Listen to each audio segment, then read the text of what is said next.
Alicia here from the Fit Empowered Mum Project. Today I want to talk to you about diastasis recti. So you've probably heard it. It seems like it's this like a buzzword going around right now.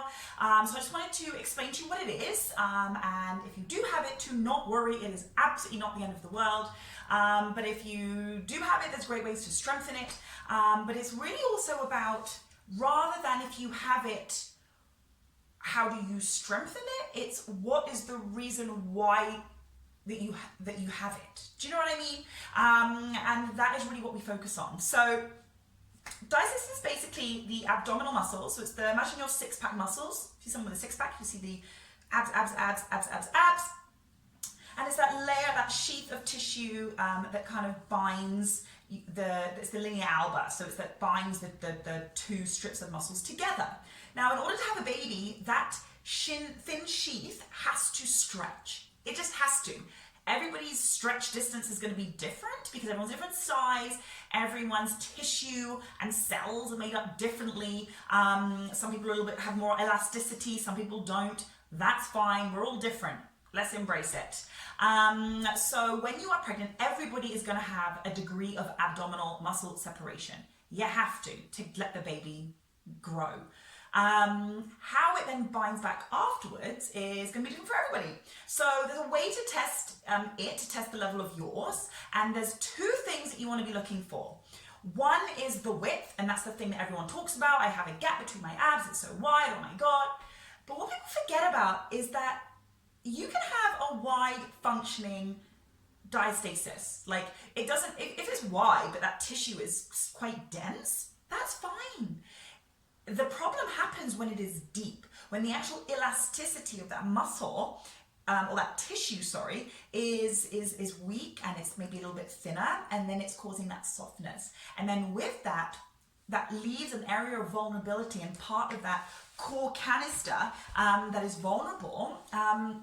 So strengthening that and working on that just then is another way of making our core stronger. So ways to test for it. I'll show you laying and then I'll kind of show what it looks like sitting up so you can see better. So you're just going to lay down and all you're going to do is knees up, toes on, feet on the floor. You can have one hand down to the heels just so you can kind of give yourself a little bit of a measure. And all you're going to do is take a breath and you're just going to gently crunch yourself up. Try not to put any pressure down onto the pelvic floor area. And with your fingertips, so not with one finger and not with a flat palm, but actually the end of your fingertips, you're going to run your fingers, I'll show you sideways, side by side. And you're going to be looking for the width, and you'll feel like hard tissue, maybe a little bit soft, may not be. You're going to do the same thing just above your belly button. You're going to do the same thing over your belly button. And then you're going to do the same thing underneath your belly button. Some people may have diastasis that runs all the way down, so they have the separation and the depth.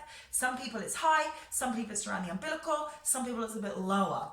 It depends how heavy the baby was, where baby sat, depends on your genetics, it depends on a lot of things. So that's not really that relevant. But just addressing the fact that if there is some. If you do, and you are suffering from any lower back pain or pelvic floor issues like incontinence, I would always say just go try and see a pelvic health physio.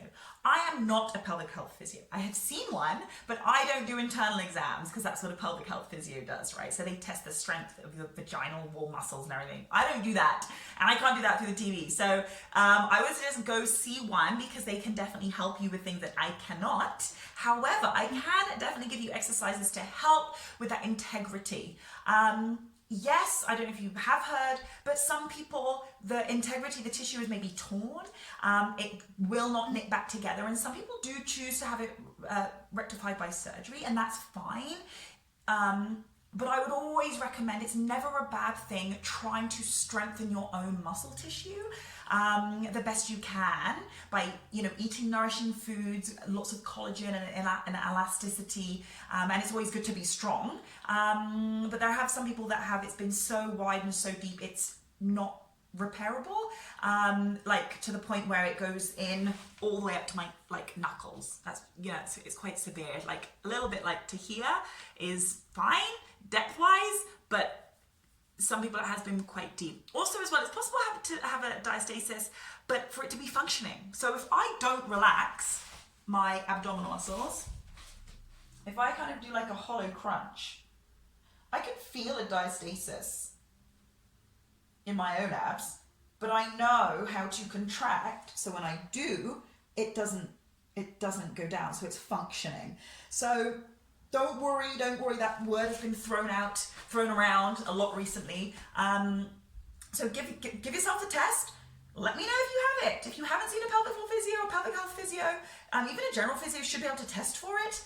But if you have questions, let me know, because it's really valuable information, especially if you do have any kind of like back pain or backache or wonder why you can't contract. Once again, breathing is all connected. If you've seen my breathing video. So let me know. Do the test at home. Let me know if you have it. I'd love to know. Any questions as usual? Don't hesitate to reach out. Bye for now.